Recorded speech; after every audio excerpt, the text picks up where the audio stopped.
What's up, family? Welcome to another episode of the Chip Off the Old Block podcast. I'm your host, CJ Matthews, here with...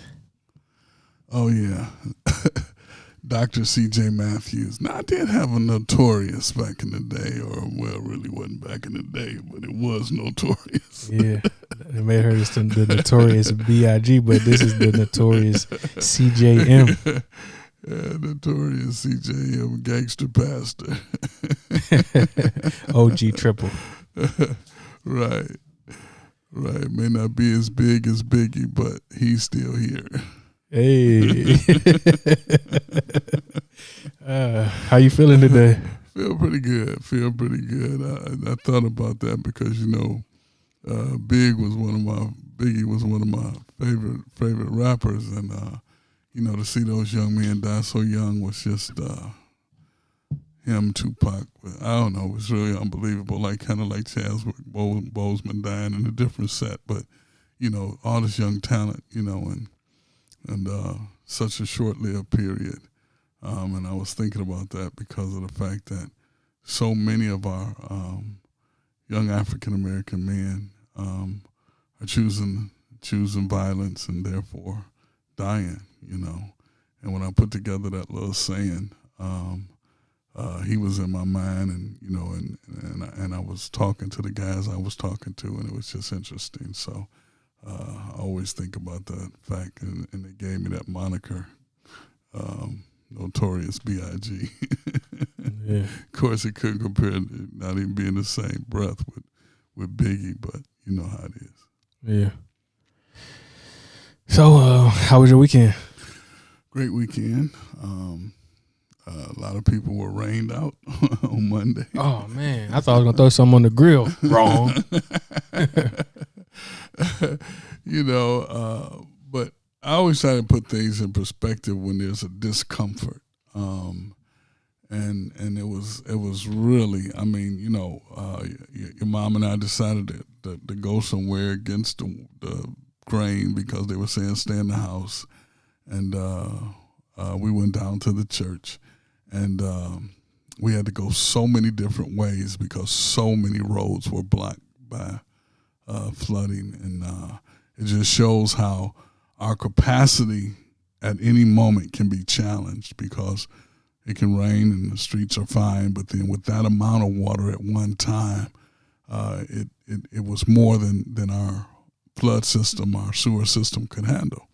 And so I immediately thought about the people in Louisiana and Texas who just came through those storms and hurricanes, and I'm like, wow, Lord, it's just amazing how powerful your grace is when you look at things and put it in real perspective. We couldn't go out and have our cookouts and things like that for a moment, but we're back. We're okay a few days later, and those people are still without power, some of them, and homes destroyed and all those kind of things. So, I know, and I guess the responsibility that I have forces me always to think about, all right, not just your discomfort for this moment, but there's somebody else who's going through a whole lot worse. Yeah, that's kind of like almost unimaginable. It just seems like it's... Oh, yeah. Yeah. I keep reminding myself, okay, this is not how it ends. Yeah. We're not in the Old Testament. Right. Yeah. I keep reminding myself, no, we're under grace. I know we're under grace. Pandemic. We're under grace. Unrest. We're under grace. Financial uncertainty. We're under grace. Governmental tyranny. Yeah. Definitely praying for those families who have been affected by all of those things.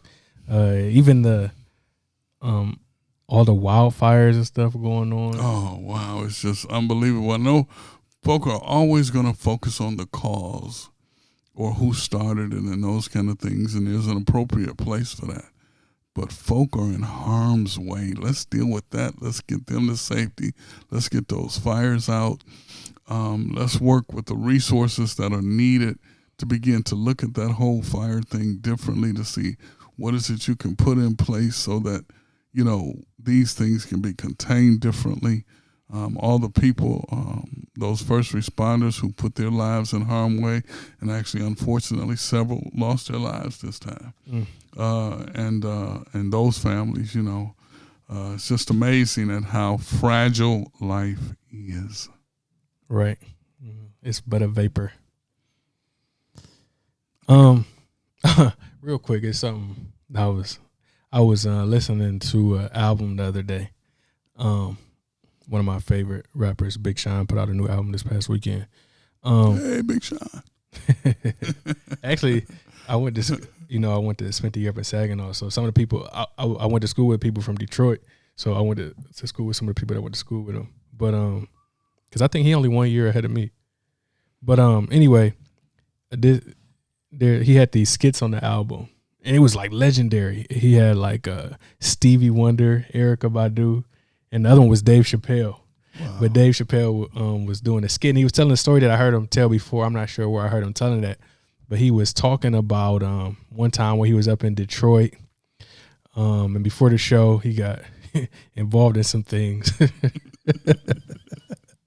But he knew kind of like ahead of time, like once the state of mind he was in, he told a partner of his that was with him, like, "Oh, my number's up tonight." He was like, "Well, what do you mean?" He was like, "I'm gonna bomb."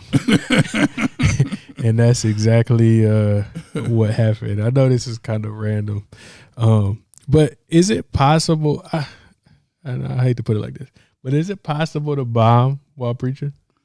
Oh man.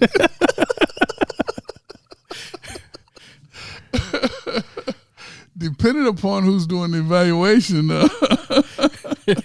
certain people never. I've never tried to be judgmental when it comes to those kind of things because I just stay away from that. But in traditional preacher rhetoric, folk flunk all the time.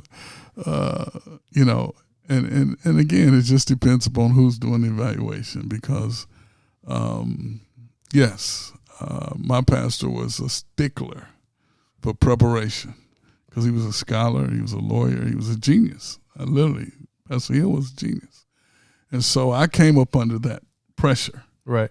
Okay, of somebody who was a well-trained theologian. I'm talking about Morehouse and all the things that go with that. And it was a lot of pressure. And so it forced me to study. It forced me to go to school. It forced me to never get up unprepared as far as the message goes.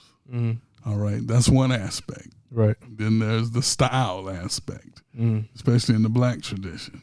So that then has another evaluative group. Okay. But if someone's unprepared,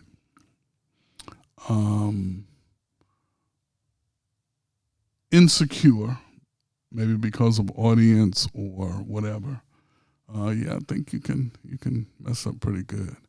But I think when you stand up prepared and the most important thing, God is with you, and you can communicate your thoughts, your ideas, tell your stories, tell the story, I think you'll be okay in most audiences. Yeah, I just thought that was funny. Because, not to compare it to comedy, though there are some similarities, it's just a known thing that it's just like, if I was a comedian, to hear Dave Chappelle say that would be like a relief. Because it's like a lot of people consider him the pinnacle. You know what I'm saying? It's funny that you mentioned Dave Chappelle because I've been watching his show lately. A good thing about TV, they have all the old stuff, new stuff, whatever. So I've been watching the show again lately, and that dude is really something. You know me. I enjoy. I grew up with great comedians and comedy, and it's always been a part of my life. And I enjoy laughter. And I know the word says laughter is like marrow to your bones. I believe one of the reasons why I stay healthy is because I have a great sense of joy, and I find humor in so many things. And yeah. I love to be entertained through humor, right? And it's just a good thing. And I think in every craft you have to be careful to continuously grow, continuously mature, to perfect your craft. I remember talking to a president of a major hospital here in Cleveland. And one of the things I was unaware of was the fact that you don't want a surgeon who's not doing a lot of surgeries. Right. Okay, and I was like, wow, what do you mean? Well, because when you're not doing surgeries at a certain level and a certain number, right, then the potential of your craft diminishes. Yeah. But the more you're doing, then you stay on top of everything, because it's such a, fine line between that opportunity and going forward and being healthy, and unfortunately doing something and someone comes away still unhealthy. Mm-hmm. And we know many, many stories, unfortunately, where that's happened. So I think that people who are perfecting their craft, people who are maturing in their craft, who are gaining confidence in the thing that they're doing, and they have a good set of people around them who will give them honest critique. I didn't say criticism, honest critiques, and you grow. I mean, you grow.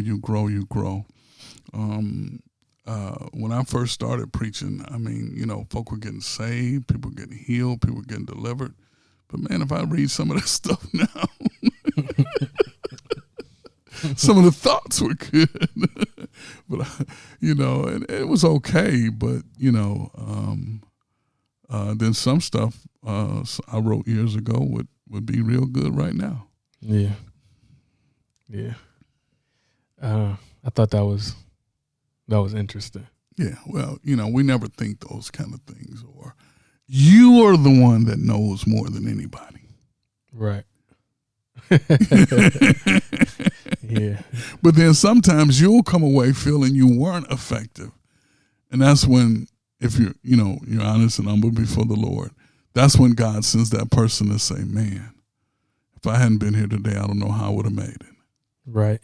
And that's why I say to young pastors and preachers, don't, or young communicators, don't be frustrated with yourself. Know your material before you get up, and stay at it, stay with it. And if you're a preacher, not just a communicator, then stay humble before the Lord. I remember Dr. Hill asking me one day, well, where did you go for public speaking? I'm like, I've never went anywhere for public speaking. I've never taken a public speaking class. And he was amazed, and he didn't understand how, and I don't even think about it no more. And I'm probably not as deliberate as I used to be, as far as diction and grammar and those kind of things, because now I don't really, it's not that I don't care, but, but then it intrigued me that he thought I had did that. So then that made me say, hey, well, let me look at this thing from the science, from the professional standards and those kind of things. And it was very, very helpful and very good. So today, and you hear me say this all the time now, because of trying to learn this social media and learn this technology stuff with you and Chastity, is that, I'm in YouTube University. Hey man, YouTube University is very effective. I learned quite a bit. I learned how to tie a tie on YouTube. Yeah, I watched your cousin Jay yesterday when the car stopped, and he came over and he said something into the phone, and it went to YouTube and came up, and everything he needed to know to do what he needed to do, and in 5 minutes the car was started. Yeah, there's definitely some good stuff on there. Obviously the election is coming up. So much conversation around different things, but one thing in particular is still this idea, and this isn't the language being used, but of holding the vote hostage, or there's a lot of things being spoken about that are kind of gaining traction. I personally believe it's a little irresponsible just based on the timing, meaning how near the election is. Not that it's wrong, but it's wrong based on the timing. And just about making them earn our vote like today. Yeah, yeah. Unfortunately, that's the. Remember, there's always easy stuff we can say, right, to get an amen. Mm-hmm. All right, it's just easy stuff. God is good.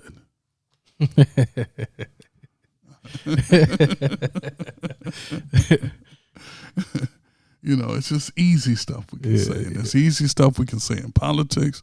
I can come on here right now and just beat up the president, and there's a certain audience that'll be happy. Right. I can come on here and beat up Senator Biden. There's a certain audience that'll be happy. All right? Okay? And that's the easy stuff.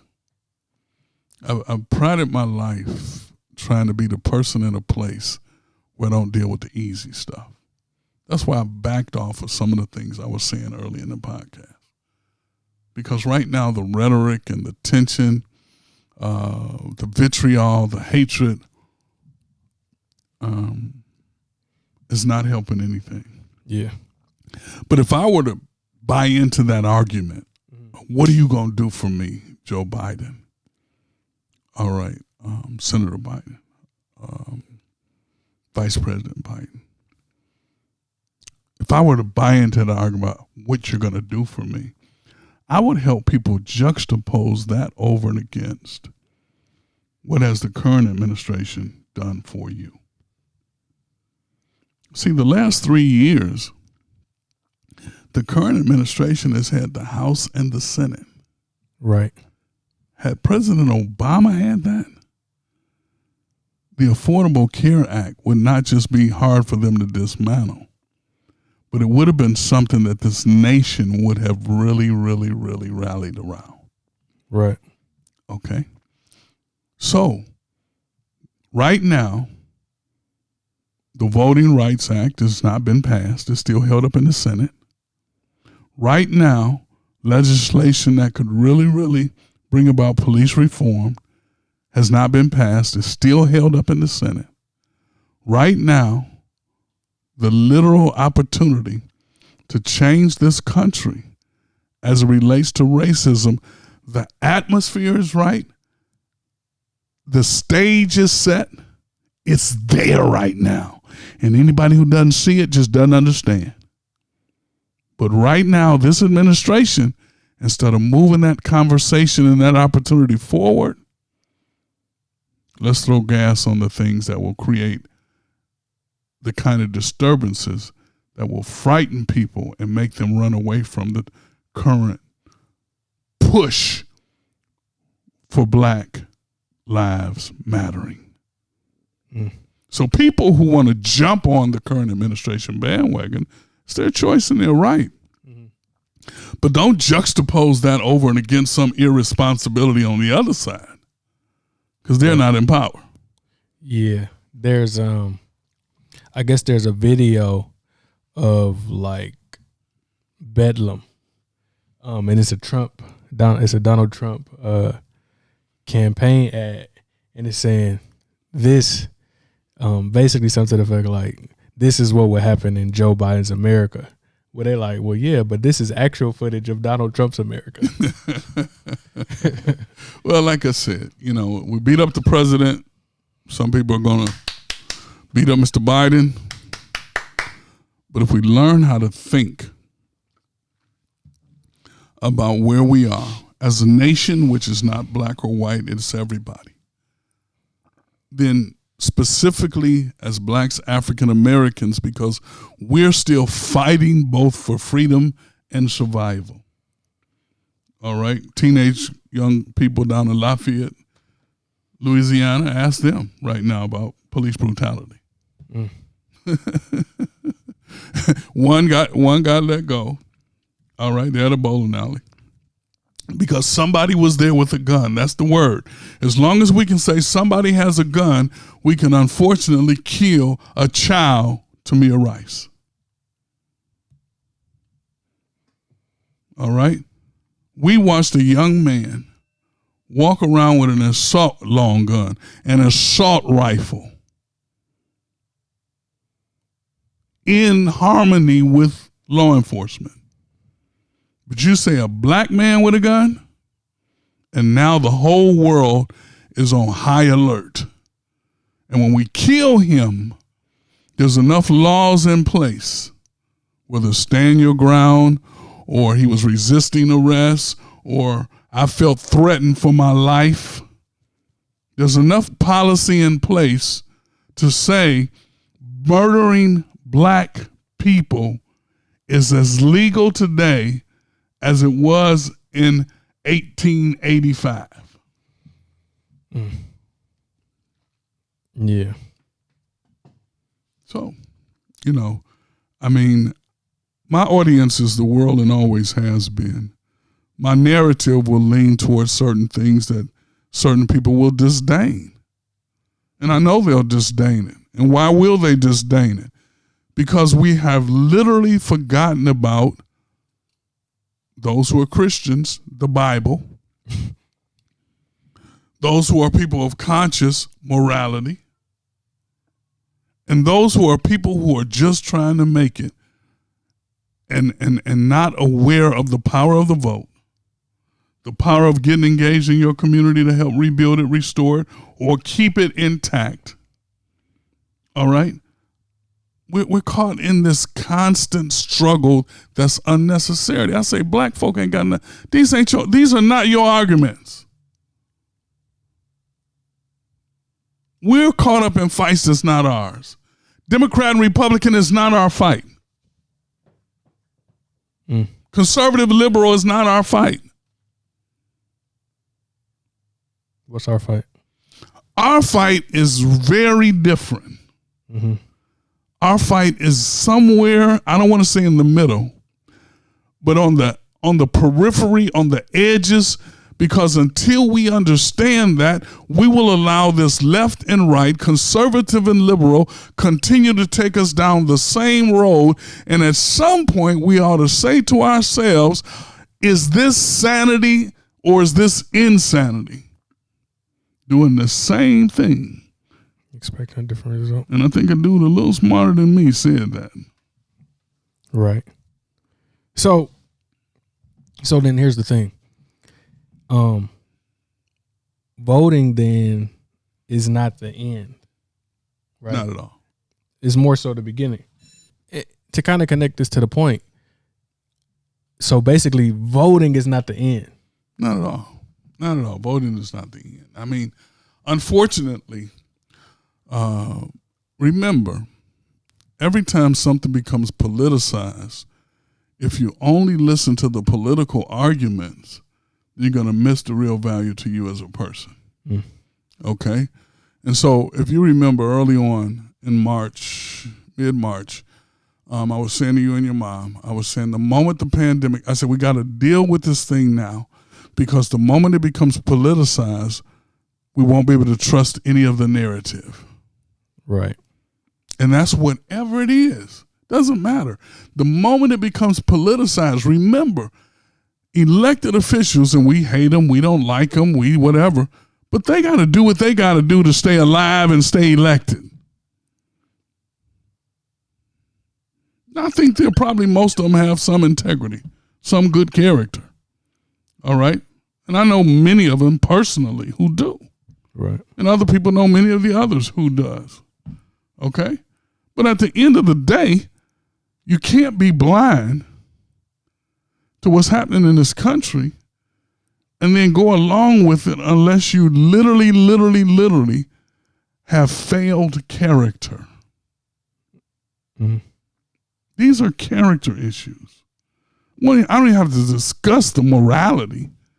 It's interesting to me that for some people, morality is equal to abortion. So whichever president is for that, I'm for him or her.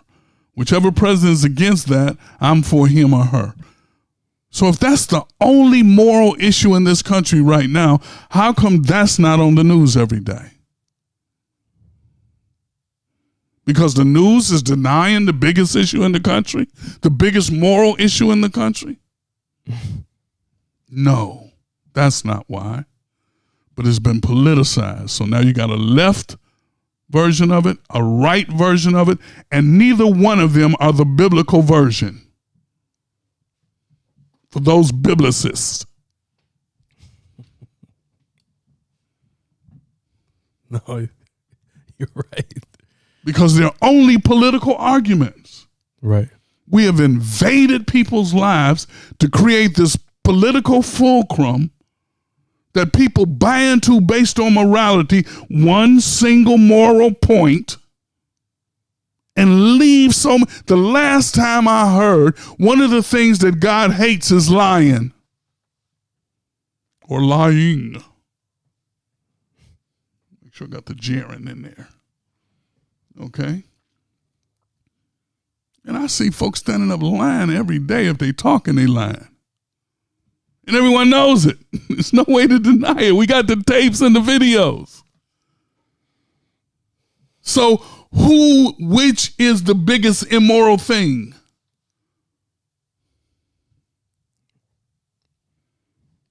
Yeah. Yeah, right. Doesn't work like that in heaven. Doesn't work like that in heaven.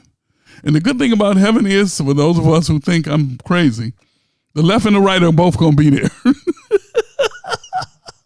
Yeah. Oh, Lord. I thought about this the other day. It's on the same topic about abortion. It's like, and I don't know how this can be, but it's like, how can you consider yourself to be pro-life but offended by the statement Black Lives Matter? Right. Well, again, because pro-life is not a term. It's a political term. Now, it didn't start out a political term, but it's been politicized. Right. And so now every candidate uses it to appeal to a certain group of people. Or every candidate uses pro-choice to appeal to a certain group of people. Neither one of them represents the kingdom of God, pro-life or pro-choice.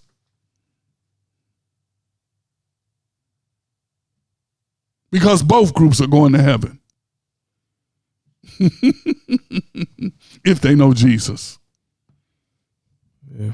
So you can't include in your theology and then all of a sudden decide who you want to kick out. Well, historically, that's what they've tried to do. Well, and I don't want to get into a theological lesson here on our podcast, so that's later on. I'll do some Bible study with y'all. But we're so shallow in our thinking, or we've been brainwashed. Whereas Malcolm would say, we've been duped, we've been bamboozled.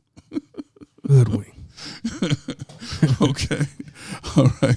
And the very fact that I'm a Christian, I can quote Malcolm, makes me suspect. And it's so tragic and so unfortunate. Yeah. It's so easy to fool people these days.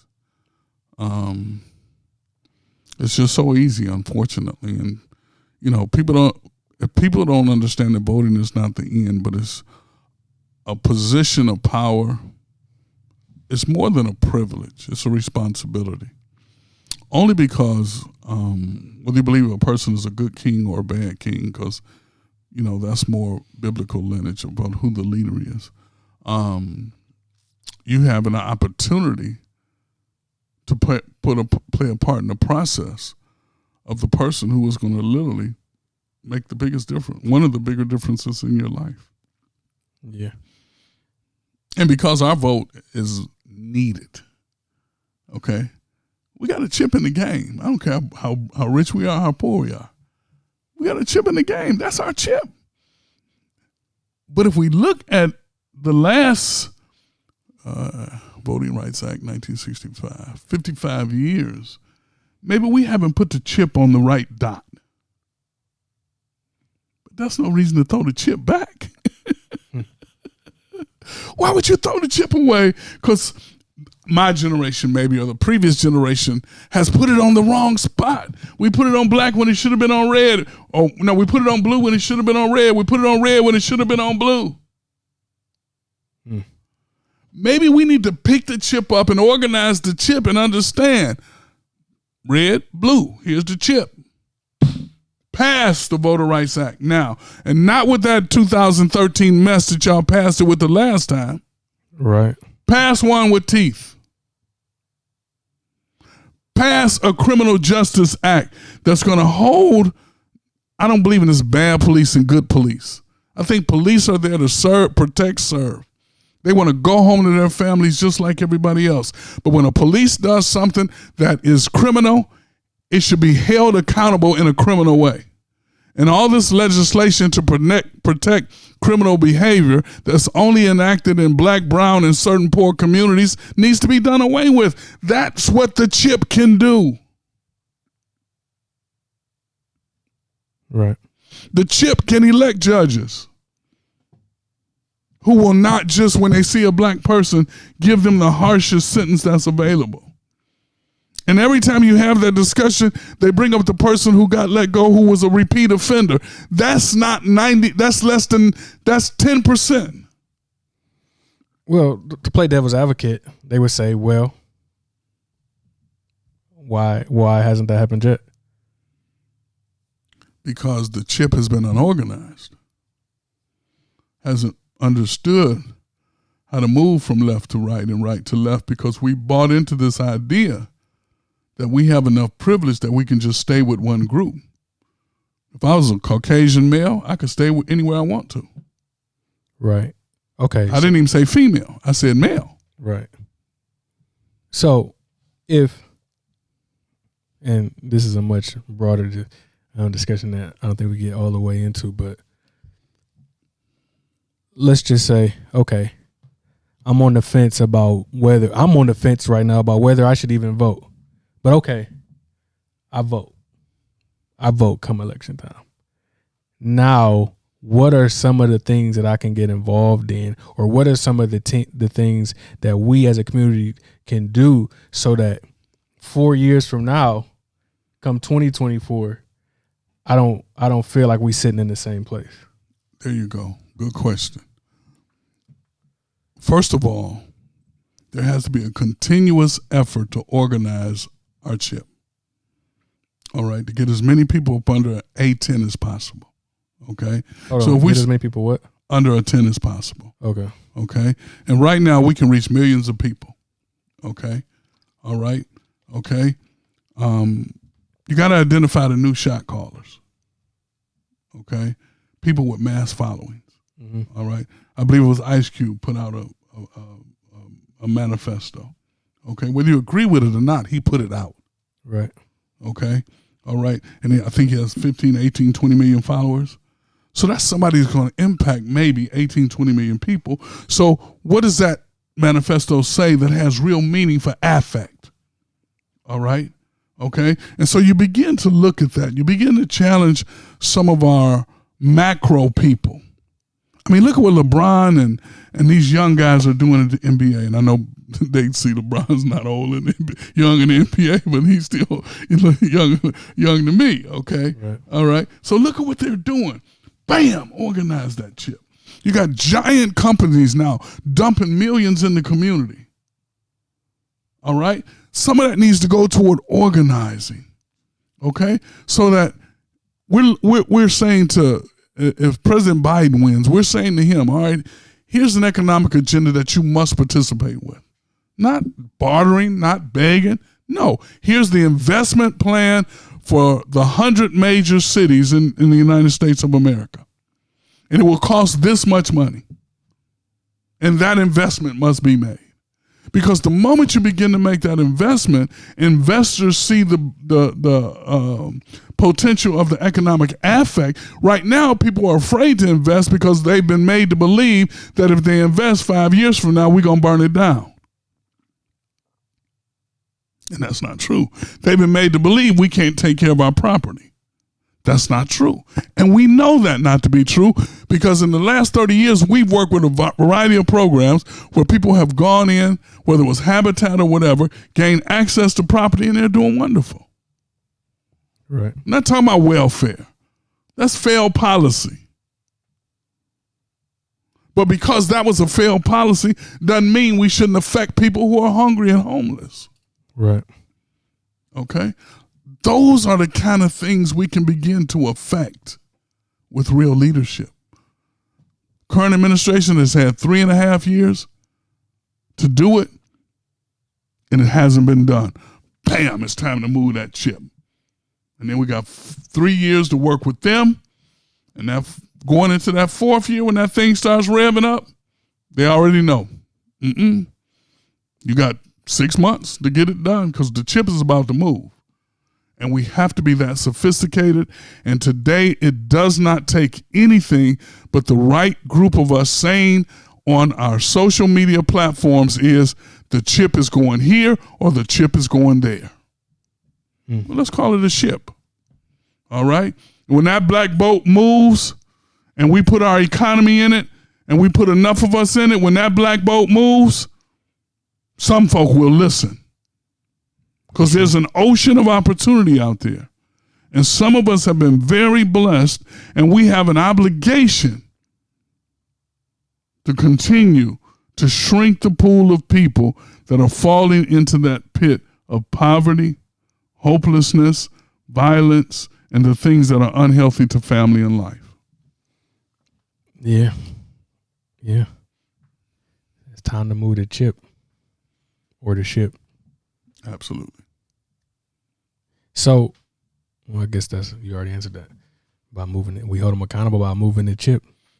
We organize. You got to organize. Right. Okay. You have to begin to explore. And I don't want to use this generic term, but what are the best practices? Okay. What are the models that exist today for real estate development? Okay. I asked a guy one time, a wealthy guy, we were talking about investing. And I asked him, I said, what's the difference between, I say, if I could guarantee you a 50% return on your investment and we were doing real estate, would you think that was good? He says, real good, but I had to see the plan. I said, here's the only difference. I'm talking about St. Clair, Superior, and Woodland. And for those of you who don't know Cleveland, those are 3 streets in Woodland. All right, where there's a lot of property that's challenged versus Pepperwhite, Beechwood, and Solon. I said, because if you went to Solon, you're immediately going to think of a certain standard of house. Right. But if you come to St. Clair, Woodland, and Superior, you're going to start talking about building affordable housing. Don't nobody want that crap. Because the government subsidy that pays Section 8 and those subsidies, now the people are being subsidized, but right, the person who built it and owns it, they're getting paid market rate, not substandard housing rate.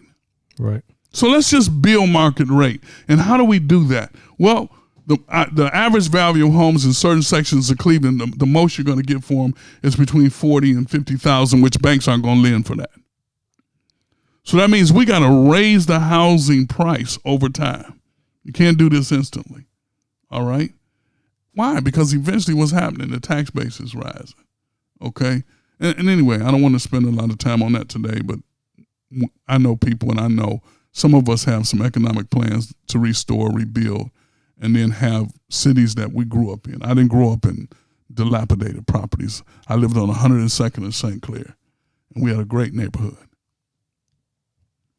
And people from Glenville will tell you that. People from Kennedy will tell you that. Yeah. It's time to move the chip. Right now, they had an opportunity to change lives for America. The first stimulus package came out, and it was a blessing to a lot of people. A lot of people that got left out. And so one side immediately went in and put together the second stimulus package. The other side can't agree on anything and came out with something so weak. They don't want government involvement, government bailout. How we going to pay for it? We never asked those questions when we bailed out banks during the savings loan. We never asked those questions when we bail out big business. And we look at the kind of businesses that got PPP, all right, the multi-million-dollar corporations. Right. Now, they employ a lot of people. We should keep them alive, all right, but let's keep the employees alive also, all right? And you got people now who are living in homes based on a rent moratorium and a non-eviction moratorium. It's only a matter of time. Well, right. I did the math months ago. I don't have it on hand now, but I mean, the people directly could have just been paid. There was enough money. There was enough money dispersed to have given not each household, but each individual American like X thousands of dollars per month, and it was just like, right. Well, again, if you don't believe, see, the challenge I have with the conservative movement is the fact that they don't believe in big government. All right. And big government to them is any federal mandate. right, And that's simply because of the federal laws that were passed to help black folk. This wasn't no diversity stuff. This was literally slavery and emancipation. This was literally Civil Rights Act, Voting Rights Act, Fair Housing Act. That was their reaction to federal mandates. And then... Boy, it really go back further than that. Continental Congress. Oh, absolutely. The states had too much power, so the federal government had to come so that they would have control or that they wouldn't lose too much power. Absolutely. And so these battles have been going on, which is why I try to tell black folk these are not our fights. Those aren't our fights. Our fights are real clear. How much more can we accomplish toward empowerment based upon the empowerment process, which is voting, policy, and constitutional opportunities? That's our battle. It hasn't changed because ever since we've gained, there's always been a battle to end what was gained. Policy, constitutional opportunities. That's why the suppression of black voting has always been on the conservative agenda, because they lost that battle. Now, I can't tell you if it would have been on the left agenda, because if they'd have lost the battle, well, fortunately, they were the ones more recently that were fighting for those things, and that was going back to Johnson and Kennedy. Okay? So they gained the black vote. All right? But prior to that, the Republicans, because of Lincoln, not because of some party, Republican Party that exists today. All right, because Lincoln understood the economics of slavery, and he understood the economic potential of bringing the Union forward. These were not Christian acts. These were economic acts. They were political acts. They were acts in the best interest of the country. Yeah. Wasn't no love. It's never been for a love of black folk. Right. Or an inclusion of black people. And see, the issues then were issues of decency.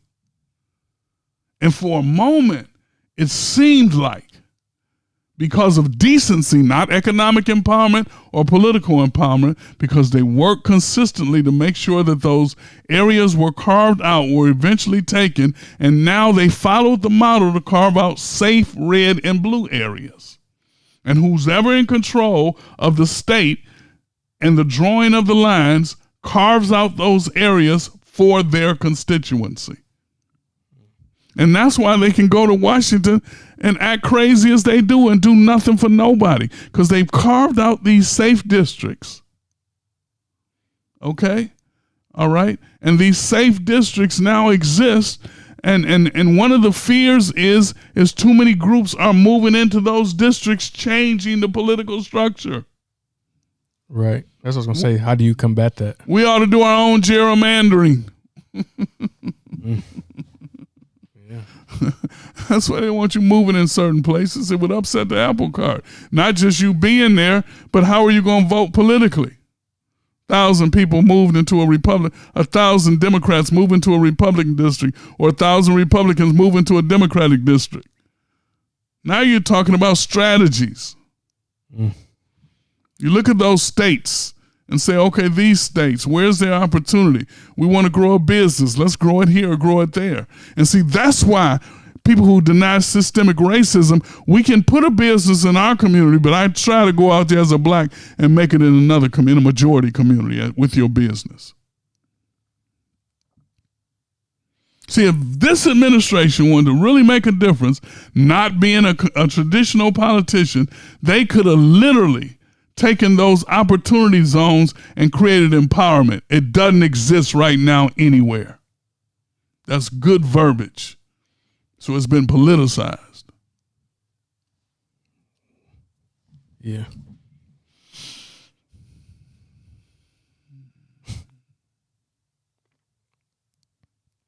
So there's opportunity.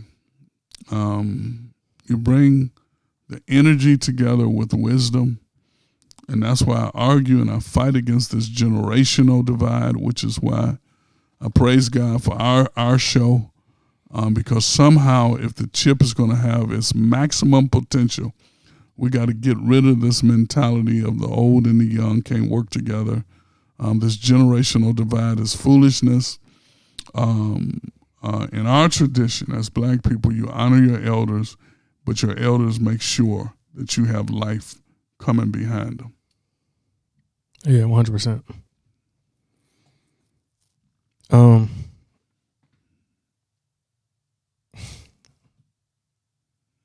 It's easy to spot failure, okay?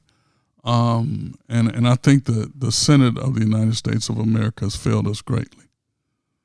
The Senate? The Senate has failed us. They failed us more than the president. Yeah, much more. Because they could have held him accountable on some things if they felt some things were going in a different direction.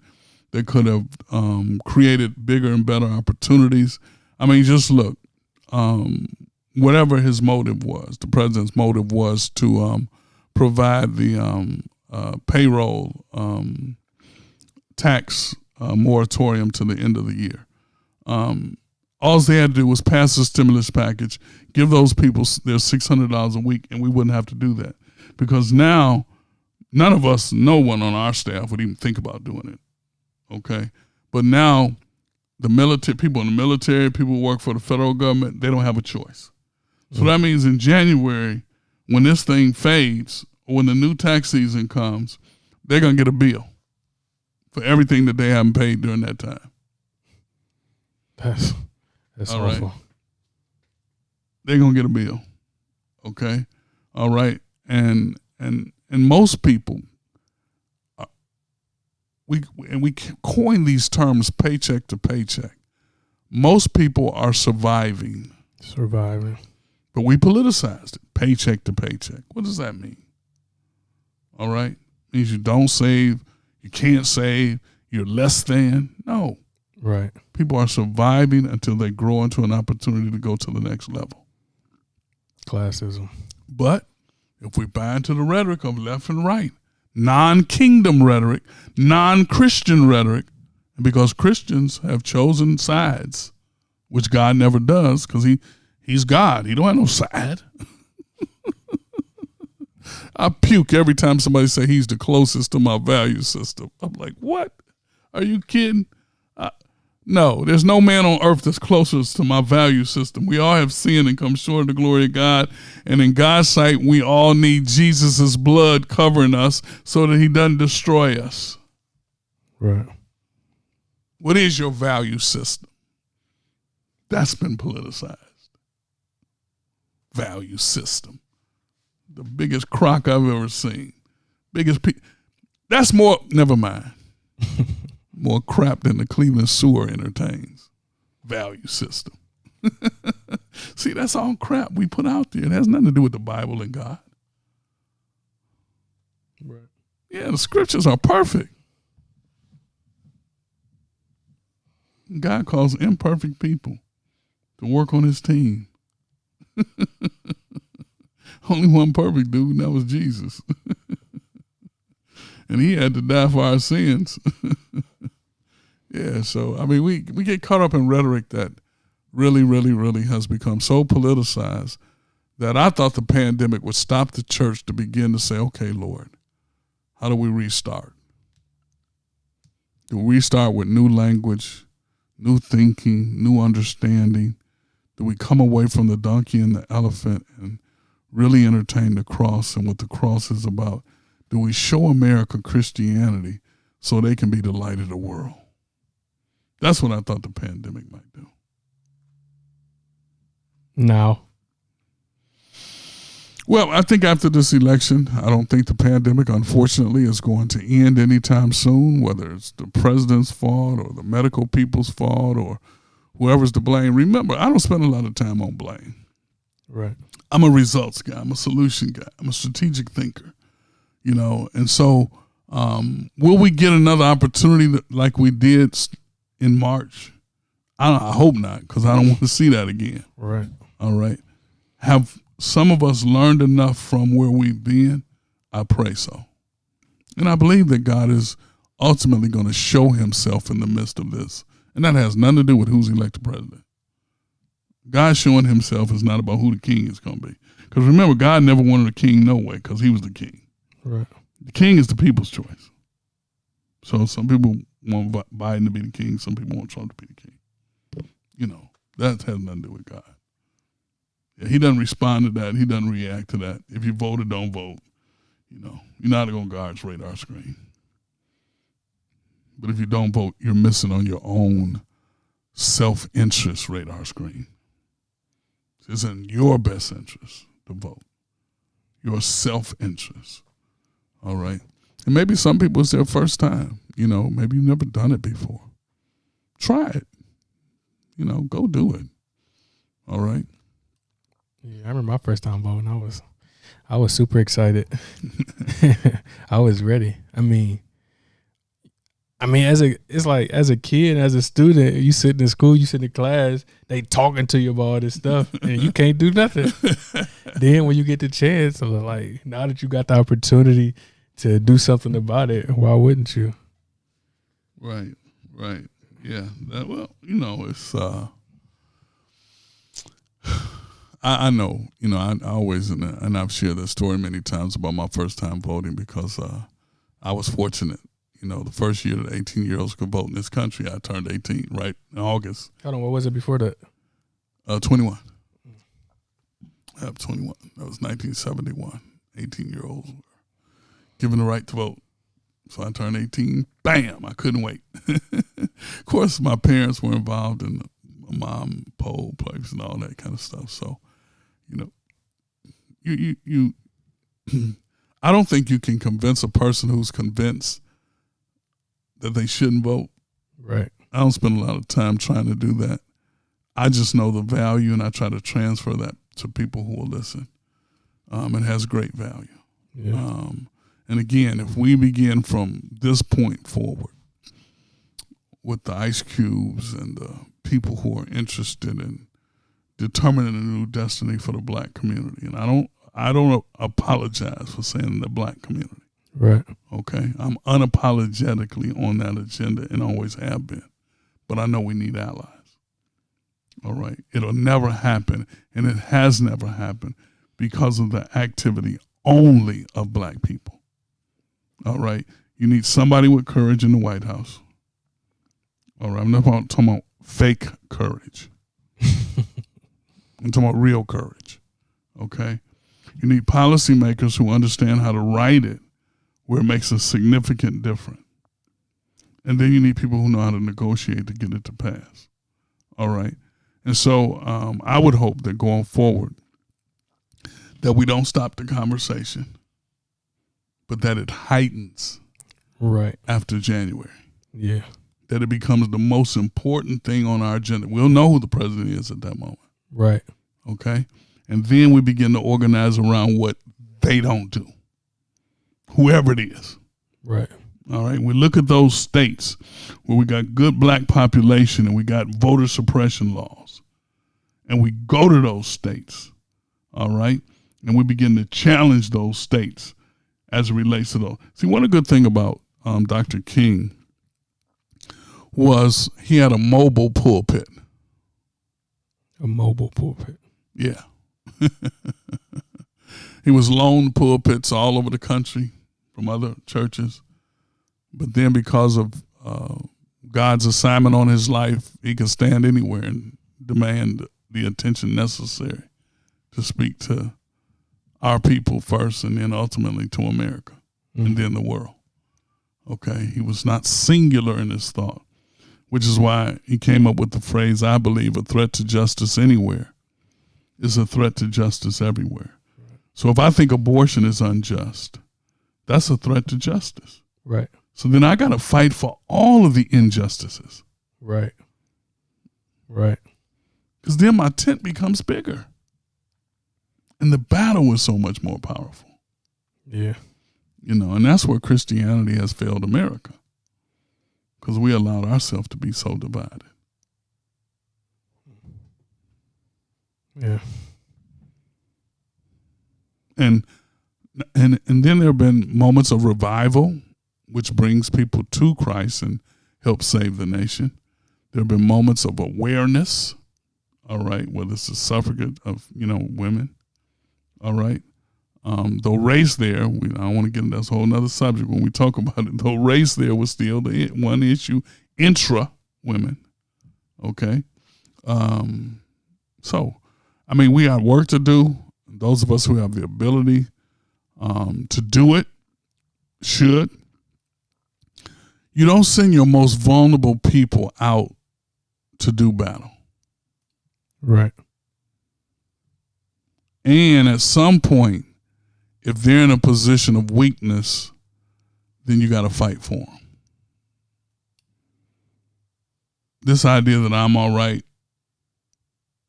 only is not a part of our tradition. Yeah. That's American. That's American. That's American. Selfishness is American. Selflessness, that's African American. That's black. That's Negro. That's colored. And that selfless individual is a powerful individual. Powerful individual. And ultimately, he can be blessed. She can be blessed. She can make a big difference. Right. Okay. And it's values, those are biblical values. Selflessness. Yeah. Love, which on neither one of these over here, the pro-choice or the pro-life, where's love? Right. I don't think he chooses either one of them. I think he loves both of them. Yeah, I think so too. That's what's hard to do. That's why it takes a God to do it. Oh, but I love him, but no, ain't no but on love. Right. But God so loved the world. No, God so loved the world. Okay, that's why I've never chosen to get on either side. Yeah. When you vote, you gotta choose a side. Well, I'm talking about for the ballot. I'm not voting based on that crap. I'm talking about when you actually go vote. Yeah, I'm not that. It doesn't come into my consciousness for evaluation. No, I'm not saying that. I'm just saying, like, one time I went down there to vote. It was like a primary election or something, and I was like, they said, "What ballot do you want? Democrat, Republican?" I'm like, neither one. So they gave me another ballot, and it wasn't nothing on there. It was only like one thing. I was like, "Oh, how come nobody told me this?" Well, see, that would be where I would love for us to be, but the Democrats and Republicans are too smart to allow the independents to gain any real momentum, so they restrict what they can do in primaries. Okay? You don't get a full ballot. Right. Okay? Which is the only reason why I declare a party. All right? And that's the only reason. All right? Or else I'd be an independent. Right. Okay? And that might be where the move is. That might be where the chip should go, and we ought to fight to create those, bigger, broader opportunities for the independent group, because I guarantee you there are folk on both sides, conservative, right, liberal, left, that if we allowed that independent party to become the party, they would be the number one party tomorrow. Because there's that much frustration in both camps, but there are people who just can't leave the camp because of something on the other side. And abortion could be that issue for them. All right. So, or LGBT rights for others. Okay. So those groups benefit from those things that to me are less relevant. Because here's one thing I know. When God created the world, he created it big enough for all of us. Yeah, that's a fact. And when he sent Jesus to die for us, he knew right today what all of us were going to be and who we say we were going to be and what we are. He knew. He knew some of us are going to say, I'm a man. Some going to say I'm a woman. Some going to say I'm a lesbian. Some going to say I'm a queer. Some going to say I'm this or that or the. He knew that. Right. And he said, wait a minute. I got to do something so that when they get to that point, there'll be enough of me available to love them all. Right. So that's where I live now. I live in the kingdom. And anybody want to challenge that? Come on. Mm-hmm. Come on. Yeah. Yeah. You forgot about what really matters. And it's not left and right at all. Yeah. Now voting, you got to choose this time. There's only two candidates. There's no independent candidate that's going to win. Either a Republican or a Democrat is going to win. So this time, if you want your vote to count, you got to choose one of them. Yeah. All right. I remember when I listened to certain rhetoric, after I became the pastor, Pastor Hill retired. And I was like, wow, you know. So a lot of things were in place, great things. But then there were some things that were a challenge. And so I'm dealing with those things. And I said to myself, I said, wow, you know, so I go over to him and I say certain things to him. He says certain things to me. But once I took over, none of the stuff belonged to him anymore. Now, he may have put it in place, may have come into place while he was here, but it all belonged to me. Whatever it was my responsibility to deal with it, fix it, or change it. Well, that's what I said in this administration. You had 3.5 years. All the, for lack of another word, doo-doo is on you. You can't take the glory without taking the doo-doo. Yeah. You don't get both. You don't get that option. So right. You get the joy. You know, hey, Pastor, good job, good job, good job. Hey, Pastor. So it's all, you know, it's all me. You know, and that was from day one. I never could say no. You know, well, Pastor Hill did this or Pastor Hill did. No. Suck it up, chump. Right. You in charge now. Go lead. Go direct. Go create. Go bless. Go be. Yeah. That's good. Well, kind of moving away from all of this to some lighter stuff before we wrap up. NBA playoffs are going on. Who did you pick to win? Well, come on now. You know me. I ain't gonna never vote against LeBron. Yeah. You know, as much as I'm a Cleveland fan for every sport. And I had so many years of basketball, and I used to go out to Richfield. We lived out there, and I'd go 2-3 games. I would go to games a couple times a week. Then LeBron came. Woo! And so, but I've been a Cleveland fan all my life. But I got used to if we didn't make the playoffs, then I picked me a team. Right. All right. But you know, certain years it was Lakers, and certain years it was never Jordan and them because they always put us out. But it was them against the West. I definitely root for the East. So I don't have those fickle loyalties like that, you know. But you know, so I'm hoping for the Lakers to win. Yeah. That's my hope. But I'm encouraged by the Browns. I'm really encouraged about the Browns. We got now we done lost a couple people already. Man, I'm like, what kind of camp y'all got out there? Y'all killing each other. I mean, I'm ashamed to say I didn't know till yesterday that we play on Sunday. Oh yeah, right. We got Baltimore Sunday. We got Lamar Jackson on Sunday, and I'm like, if it wasn't for the pandemic, I know I would be there. They here? I'll be in Baltimore. Yeah. I know I would be there. Right. Yeah, I'd rather go away to the game, right, than come here. I mean, I don't mind coming here. You know, I don't go to pro sports that much, but I really like to go away to the games when I go. I prefer that. So.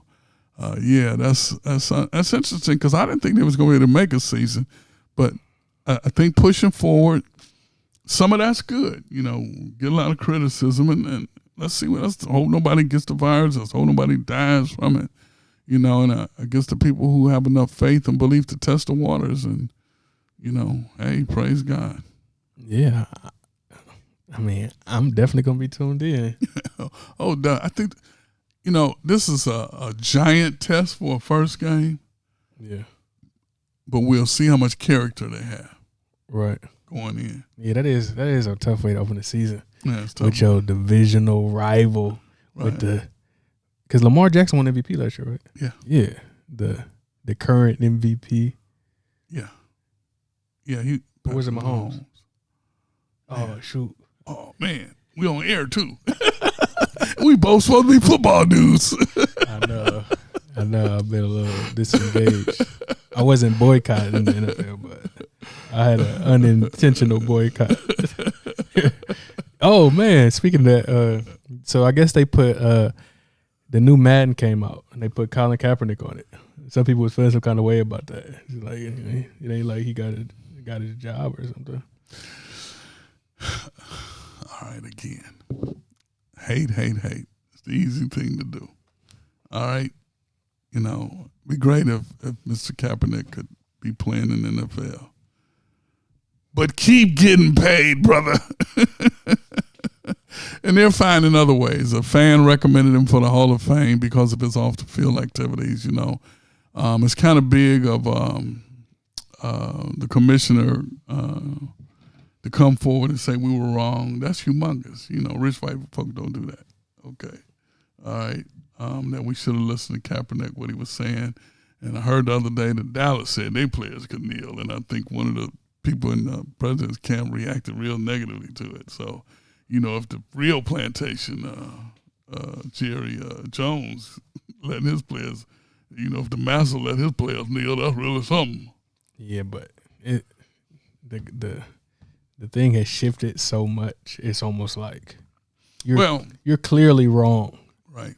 See, and that's why those signal moments, you got to know when to push and how to push. We're in those moments right now. Not pushing because we caught up in the politics. We caught up in the election. And now's the time for us to be pushing for ourselves. Yeah. And you got young guys putting their livelihoods on the line. I don't care how much money they make. Stop hating because they chose to do something that they're doing to get paid. You know, folk who do that, you know. I've always respected work. Okay? Mm-hmm. And I'm never mad at somebody. I'm not mad at the president because he's a billionaire. And have you ever been one of those Trump towers? I'm telling you, okay? That praise God. We live in a country where you can do that, even as a black man.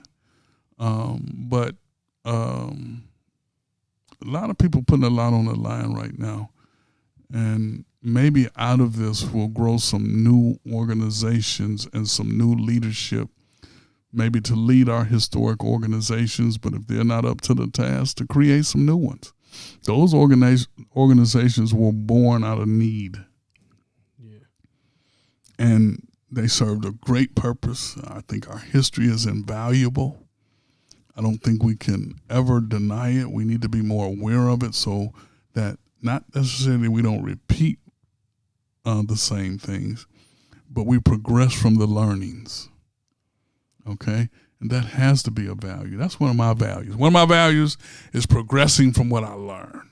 Okay? Moving forward from what I learn. Adding the good stuff to my life. Okay? Yeah. I'm definitely going to be tuned in. And yeah, Lamar Jackson definitely won the MVP. Whew, Thank God for Google. Yeah, real quick. So we've been talking about it. I don't know if you got a chance to look at any of it. The versus battles. We've been talking about it. They just announced another one. And this one is Patti LaBelle versus Gladys Knight. Oh, man. I know those songs. So they got a versus well, battle. You know, your mama's the hip-hop person in our house. So, yeah, you know, I'm hip to Biggie and them a little Tupac and whatever. But that's good. And see what I mean? Again, there goes creativity. I mean, it's just so, we live in a world of opportunity. Yeah. And we got to squash this fatalism. What's that? All right. It's not the end of the world. Right. All right. We got to squash that in our spirit. All right. And let life and potential and opportunity. And I know for some people that's hard. Mm-hmm. Okay. And so I'm not negating the fact that there are people in positions of hopelessness and they haven't figured out how to get out yet. Mm-hmm. All right. That's what the church should be for. Okay. Your place of worship. All right. That's what family should be for. Okay. And if you don't have access to either one of those, seek out somebody that you see. Wow. One of the things I've been blessed with, and we're going to wrap up for the day, is every time I got involved in something, God would let me meet one of the best people in the world at doing it. I'm talking in the world. And I would have an opportunity to sit and listen or be in a room where they were, and it would be like, wow, Lord. Not that I'm in awe of the person. That's why I don't have all those pictures. But I was blessed by the rhetoric and the content and the thoughts and the principles. Right. All right. I should have taken the pictures now that my grandkids are around so they could see all those folk that I was with over time, but I didn't. I didn't have high school pictures and stuff because, I don't know, it just was kind of fickle in that way. Yeah. Well, it's been good. Another show, man. You did it. You did pretty good today. 9. That's 9. 9. Oh, we'll man. be in double digits next week. Oh, man. What if start doing this thing, doing some stuff every day or a little something here, a little something there? I don't know. I'm really enjoying this. I'm learning. I'm growing,